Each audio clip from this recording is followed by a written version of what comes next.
Olá, eu sou Iago Lucas Chaves de Moraes. Seja bem-vindo ao canal Psicoandrologia, um canal para falarmos sobre psicologia masculina. Nesse episódio muito especial porque eu estou voltando depois de muitos anos parado com o canal, tentando ressuscitar o canal, né? E aí eu achei que um bom primeiro vídeo seria dar uma justificativa de por que que eu fiquei tantos anos com o canal parado, né? Eu não estava dando conta de trabalhar, fazer mestrado e ainda assim gerenciar o canal. Então eu acabei deixando o canal um pouco de lado. E aí, agora que eu terminei o mestrado e doutorado, estou tentando trazer o canal de volta à ativa. E aí, então, eu vou apresentar um pouco a minha pesquisa de doutorado, no qual eu busquei investigar a relação entre a masculinidade, os jogos e as amizades. E da onde que veio a minha motivação para falar sobre esse tema? Em parte porque quando eu era criança, acho lá por uns 8, 9 anos, eu fiz algum trabalho sobre a música O Shot das Meninas, do Luiz Gonzaga, que tem um trecho que me chamou bastante atenção na época, que era essa parte de toda menina que enjoa da boneca é sinal que o amor já chegou no coração. E aí depois ele complementa falando que a menina ela agora só quer saber de sapato alto, vestidos, roupas, maquiagem. E então dando a entender que quando a menina se torna uma mulher, conforme ela cresce, ela perde o interesse pelas coisas que faziam parte do universo infantil. E isso sempre soou muito estranho pra mim, porque eu não vi o mesmo acontecendo com os homens, né? Os meninos, eles gostam de bonecas, super-heróis, pipa, bicicleta, mas não sei o que lá. E quando eles se tornam adultos, conforme eles se tornam homens, eles continuam gostando de bola, pipa, bicicleta, super-heróis e sabe-se lá mais o quê. É, então, eu achava muito curioso esse contraste.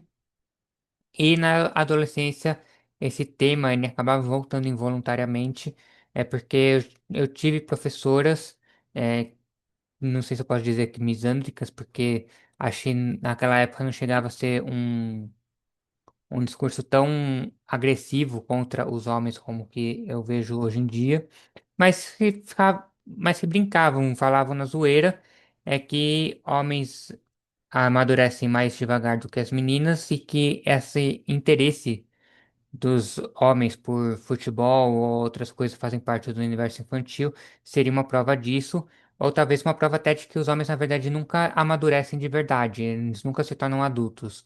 O homem adulto, entre aspas, seria, na verdade, apenas um menino com barba. Então, isso era algo que chamava minha atenção. Eu nunca entendi muito bem por que que os adultos deveriam perder o interesse pelas coisas que lhes interessavam quando eram crianças, porque tinha que ter essa quebra, essa cisão tão forte entre o mundo infantil e o mundo adulto.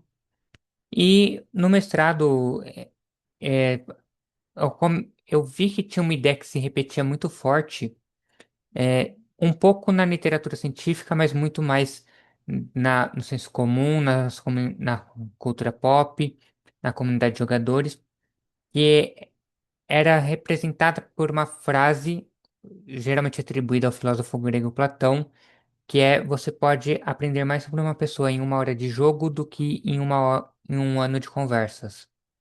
E eu procurei muito a origem dessa frase. Platão nunca disse isso. Na verdade, a origem seria de Richard Lingard.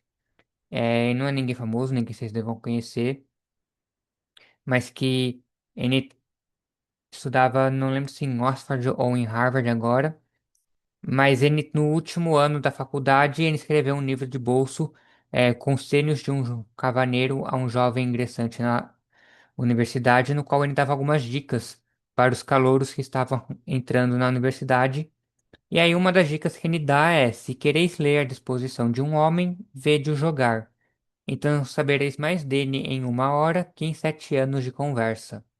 Então, tem essa ideia de que o jogo ele revela o verdadeiro caráter das pessoas, a verdadeira natureza delas. Quando você está jogando, você não consegue mentir, você não consegue esconder quem você é de verdade. O jogo revela o nosso verdadeiro caráter, as nossas verdadeiras intenções, o nosso verdadeiro jeito de pensar. nossa verdadeira personalidade, inteligência, habilidades físicas e assim por diante. Então, esse seria um dos possíveis motivos, talvez o motivo pelo qual nós jogamos. E eu queria explorar isso um pouco mais. E aí, como que eu relaciono isso com a psicologia masculina? Uma das formas que é mais fácil de relacionar é justamente por essa diferença no interesse entre homens e mulheres por jogos. Homens jogam mais jogos, eles gastam mais dinheiro com jogos, eles é, gastam mais tempo assistindo outras pessoas jogarem e principalmente eles gastam mais tempo conversando com os amigos sobre jogos. É, todas as pesquisas que eu encontrei que falam sobre a diferença de temas entre nas conversas entre amigos homens e mulheres, todos eles apontam que um dos temas favoritos dos homens sempre está no top 3 são jogos. Homens gostam muito de conversar sobre jogos, enquanto que esse tema raramente aparece nas conversas femininas. E por que que isso aconteceria? Um dos motivos é pela importância da competição e da rivalidade nas amizades masculinas. Eu criei, na verdade, com IA essa imagem aqui de dois homens competindo no windsurf por causa do livro do Roy Baumeister, perdão, intitulado Há Algo de Bom sobre os Homens. Essa é uma indagação que ele faz, que é o título do livro. E aí ele menciona que numas férias ele praticava windsurf como uma forma de relaxar. E aí toda vez que ele e um homem acabavam se encontrando, estavam indo mais ou menos na mesma direção, mesma velocidade, eles automaticamente começavam a disputar corrida um com o outro. E aí depois que a corrida acabava, eles ficavam conversando sobre o resultado da corrida, o que cada um fez, poderia ter feito de diferente. E isso parecia que aproximava muito eles se sentiam mais amigos das pessoas dessa forma. E aí, conversando com as mulheres que praticavam windsurf, elas diziam que elas nunca faziam isso, que elas achavam isso uma bobagem total. E isso é algo muito recorrente na literatura sobre as amizades, sobre principalmente as diferenças sexuais na amizade.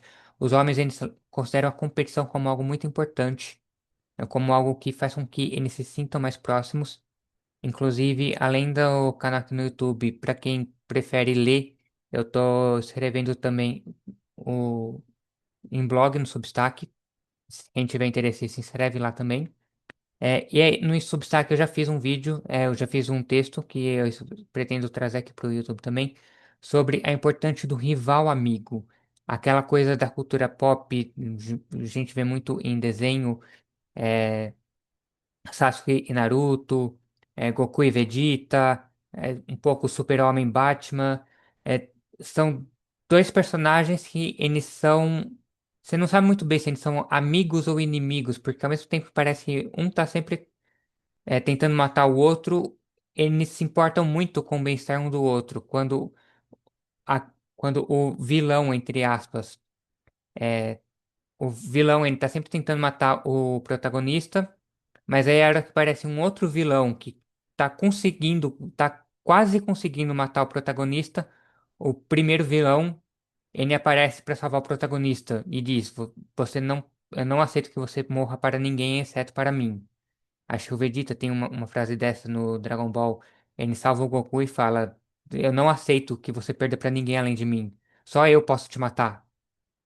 Então, isso é algo muito interessante das amizades masculinas que eu gostaria de aprofundar em futuras pesquisas. E não só a competição, mas a zoeira também. A zoeira é algo que tem muita importância nas amizades masculinas. E aí, então, o jogo sendo algo inerentemente competitivo, tem um papel no fortalecimento das amizades. E por que que os homens dariam tanta importância aos jogos e as mulheres não? Uma possível explicação é que quando a gente eh, junta todos os jogos que existem, quando a gente é, tem, vai explorar quais jogos existem, quais são os mais populares e etc. Basicamente, não importa muito que categoria nós estejamos vendo, a gente consegue encontrar ligações com a guerra e eventualmente com a caça de animais de grande porte, mas principalmente com a guerra. Então, todo jogo basicamente envolve perseguição, arremesso de objetos, emboscadas, enganação, é, contato físico que pode gerar ferimentos. E a guerra, ela é uma atividade predominantemente masculina, né? Em todos os povos, a guerra é uma atividade realizada pelos homens, não só entre os humanos, os chimpanzés também há estudos demonstrando que eles praticam guerras, e essas guerras, elas são sempre entre coalizões de machos. Então, por como o homem ele vai para a guerra, e a guerra é algo que pode matar, segundo o livro Guerra Antes da Civilização. Antes das primeiras sociedades-estados, há cerca de 10 mil anos atrás, praticamente todo ano a- as tribos que existem, as sociedades pré-estado, elas entram em algum tipo de conflito violento, algo que nós poderíamos considerar uma guerra ou uma proto-guerra com alguma tribo ou algum povoado vizinho, que pode resultar na morte de até cerca de 15% da população daquelas populações, daqueles povos, né? E sendo que pelo menos 70% dessas mortes são de homens. E esses povos pré-estado, eles não praticam escravagismo, eles não têm piedade de homens ou mesmo de meninos, de crianças do sexo masculino. O único destino possível para alguém do sexo masculino que perdeu uma guerra é a morte. Não existe outra possibilidade. Não existe escravidão, não existe perdão, não existe nada. Se você perder, você vai morrer. Então, qualquer coisa que poderia dar uma vantagem, que poderia aumentar a chance de sobrevivência na guerra, seria fortemente selecionada pela evolução, pela seleção natural, ou talvez até sexual. E o jogo funcionaria como uma guerra simulada, uma guerra em situações de segurança, onde esse destino da morte não seria possível, ele seria evitado. E criando então essas condições de guerra, seria possível ver, sem o risco da morte, quem já está pronto para ir para a guerra, quem é um guerreiro em potencial, quem já é um bom guerreiro, e quem não está pronto, quem seria o peso morto que colocaria a segurança dos outros membros da tribo em perigo. E aí as pessoas, então, os homens que já estão prontos para a guerra, eles se tornariam um amigo, eles formariam eh, relações de longo prazo com aqueles que são bons guerreiros, são bons nos jogos, porque essas pessoas, elas, ao se tornarem amigas de bons jogadores, elas também estariam se tornando amigas de bons guerreiros e aumentando as suas chances de sobrevivência.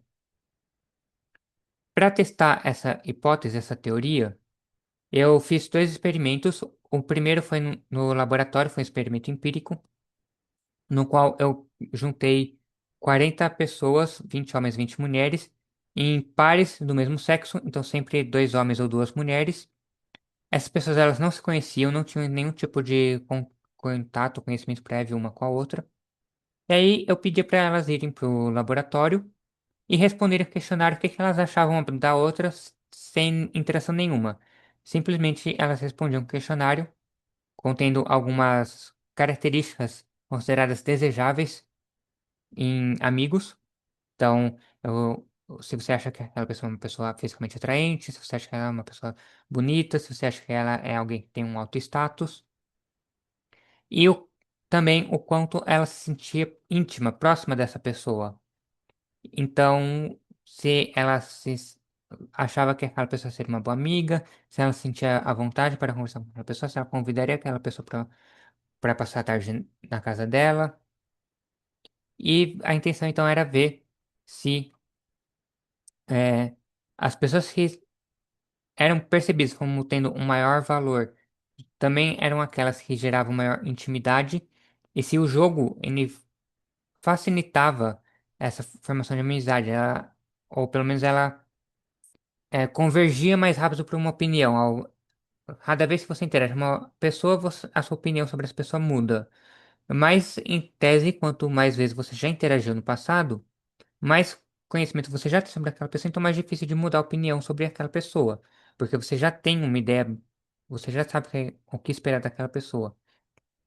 Com o jogo, como ele tem essa característica de não permitir que as pessoas escondam quem elas são, de revelar, esse poder que ele tem de revelar a verdadeira natureza das pessoas, Você precisaria de menos interações para descobrir se você gosta ou não daquela pessoa, se você quer ser amigo dessa pessoa ou não. Para poder saber se esse poder realmente vem no jogo ou não, ou se viria de qualquer coisa que envolva uma interação, eu precisava de uma comparação, né, de algum tipo de interação que não fosse um jogo. E aí, conversando com várias pessoas, inclusive com minha orientadora e o laboratório de estudo dela, a gente criou uma encenação de um conflito social entre amigos. Então, por exemplo, as pessoas elas tinham que fingir serem amigos que tinham interesses contrários, elas tinham que chegar num acordo de o que fazer. Por exemplo, uma queria ir para balada e outra queria assistir um filme em casa. E aí elas tinham que chegar num acordo do que elas iam fazer, ou elas iam para balada, ou elas iam assistir um filme, elas iam fazer uma terceira coisa. E as análises estatísticas não encontraram nenhum efeito significativo do jogo comparado à encenação. Então, se o jogo ele facilita a formação de amizades ou a percepção social, se ele altera a percepção social que nós temos das pessoas, no meu estudo parece que é mais ou menos na mesma proporção que a encenação. E aí, então, parece que a hipótese que a teoria está errada, mas existem várias hipóteses alternativas que poderiam indicar que ela está correta, mas alguma coisa aconteceu de errado que impediu, o meu estudo de encontrar esse efeito, né? Talvez o jogo que eu escolhi não foi um jogo muito bom.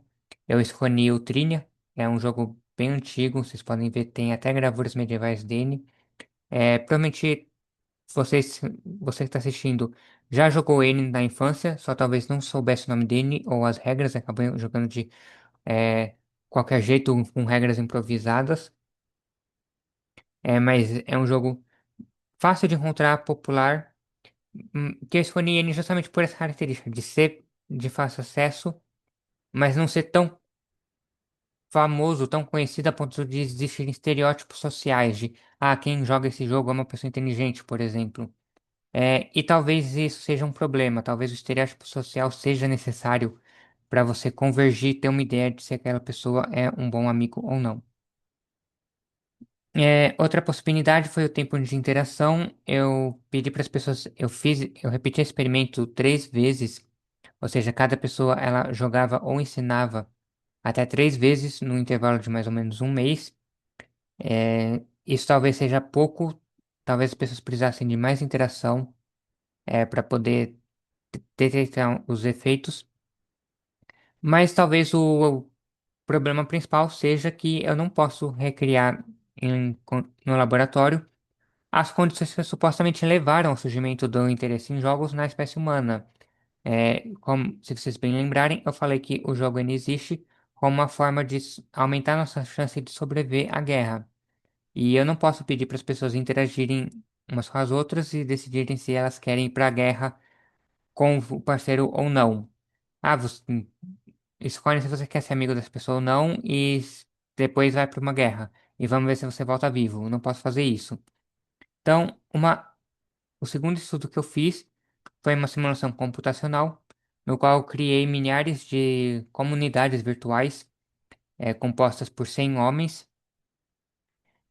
Desses 100 homens, na primeira geração, 99 não tinham o gene do jogo e um tinha o gene do jogo.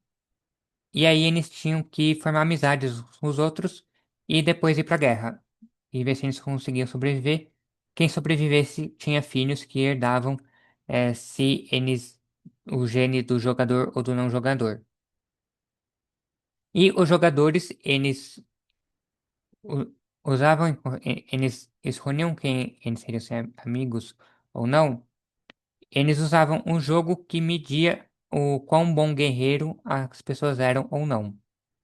Já os não jogadores não usavam essa informação, eles simplesmente tinha 50% de chance de formar uma amizade com as pessoas sim ou não, e essa chance aumentava se eles já tinham interagido anteriormente com aquela pessoa. E o que eu encontrei foi basicamente três pontos principais, três pontos chaves, e a gente precisa entender. O primeiro é que o gene do jogo, ele só se espalhou só conseguiu sobreviver, não ser extinto e se tornar até universal na população, quando o primeiro jogador, quando essa primeira pessoa o mutante que tinha o gene do jogo, ele tinha uma habilidade para guerra acima da média da população. Se ele tivesse uma habilidade para guerra abaixo da média, mesmo que ele conseguisse formar amizades com bons guerreiros, o que aumentava em muito a sua chance de sobrevivência, ele não, o gene dele não conseguia espalhar rápido o suficiente na população para se manter vivo. Cedo ou tarde, ele ia ser extinto. A segunda característica é que ao perigo associado ao jogo, ele precisa aumentar à medida que a habilidade média da população também aumenta. Isso é algo que já está bem documentado na literatura sobre conflitos interespecíficos, sobre guerras ou coisas parecidas, ou proto-guerras, né? As competições que existem no mundo animal que não são guerras, mas são competições eh, entre indivíduos da mesma espécie. Então, se, se aqueles que sobreviveram à guerra são bons guerreiros, eles são mais fortes, mais inteligentes, e é necessário que, conforme as gerações vão passando, os próximos inimigos, eles também vão se tornando mais fortes, mais inteligentes, mais bem adaptados para a guerra. Porque se isso não acontece, se não existe esse aumento conjunto entre a habilidade da população e a habilidade do inimigo, é, vai chegar uma hora que a população ela se torna tão habilidosa, tão capaz de superar esse desafio sozinho, que todo mundo sobrevive, não importa com quem eles formem um aliado. Até o aliado mais fraco, até o indivíduo mais fraco da população, ele é forte o suficiente para sobreviver à guerra ao longo do tempo, inclusive esse indivíduo mais fraco, ele vai ser forte o suficiente para sobreviver sozinho, ele não precisa nem cooperar com os outros. Então, não faz sentido você começar a fazer uma amizade. Então, o jogo ele precisaria, se ele mede alguma coisa, se ele é um teste para você identificar alguma característica relevante das pessoas, precisa ser um teste para alguma característica relevante que aumenta a dificuldade ao longo do tempo, ao longo das gerações, mais ou menos no mesmo ritmo que a habilidade geral da população.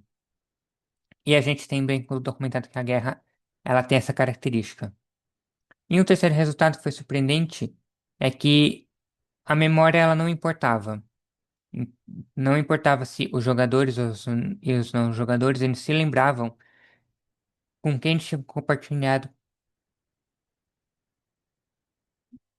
com quem eles tinham cooperado no passado ou não. Então, os jogadores eles podiam tanto usar o jogo para formar uma amizade um relacionamento de longo prazo. Então, eu escolho quem vai ser meu amigo agora, eu fico com esse amigo para sempre. Ou eu poderia escolher esse amigo agora e depois se eu encontrar outra pessoa mais habilidosa, eu troco de amigo para esse outro amigo mais habilidoso. Não importava qual estratégia as pessoas usavam, jogar se tornava universal da mesma forma. E aí isso levanta uma segunda hipótese, que eu acho, na verdade, ela é até mais verdadeira do que essa hipótese do jogo como uma forma de escolher amigos, mas eu não saberia como testar ela no momento. Eu não encontro nem literatura sobre isso. Eu acho que eu vi uma frase sobre essa hipótese perdida em algum livro de centenas de páginas, mas o que me fez pensar nessa hipótese realmente foi um post numa comunidade de Facebook de Yu-Gi-Oh! De uma mulher que estava feliz que ela tinha ganhado uma partida contra o marido dela, porque nenhum dos dois gostava de lavar louça, e aí eles tinham o hábito de apostar o lava-louça no Yu-Gi-Oh! Quem perdesse a partida de Yu-Gi-Oh! Tinha que lavar a louça. E aí ela tava apostando feliz que ela tinha ganhado. Então ela não ia lavar a louça naquele dia. E aí isso levanta a hipótese que eu chamei de aposta, a hipótese da aposta de conflito, que é a ideia de que quando você vive em sociedade, quando você convive é, formando relacionamentos de longo prazo com as pessoas, é inerente, é impossível que não surjam conflitos, não surjam desentendimentos ao longo do tempo.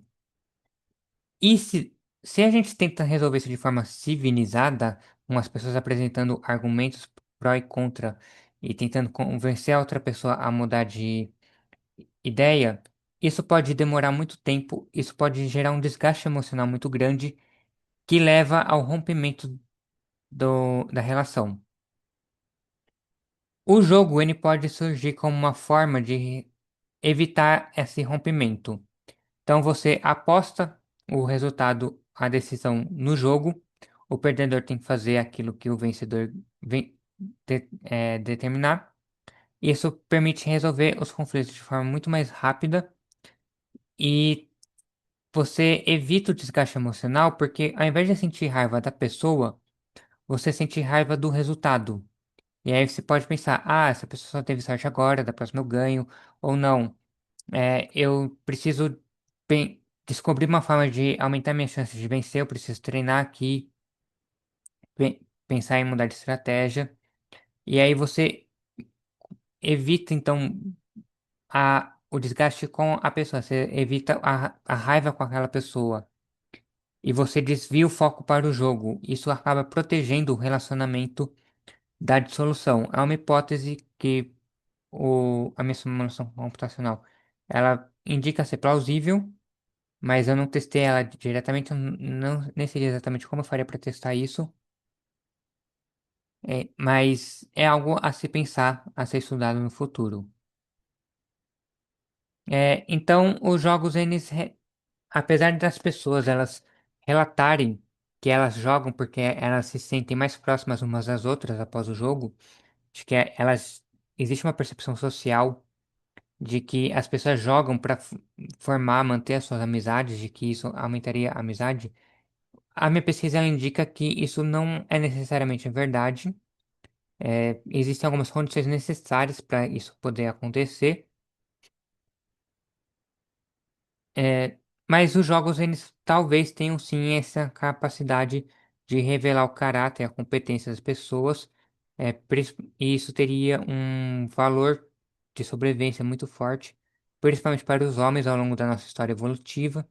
Hoje, com as guerras, os conflitos sendo cada vez mais raros, cada vez mais relegados à polícia, estaria perdendo sua relevância, mas vale lembrar que mais de 90% da polícia é composta por homens, mais de 90% do exército é composto por homens.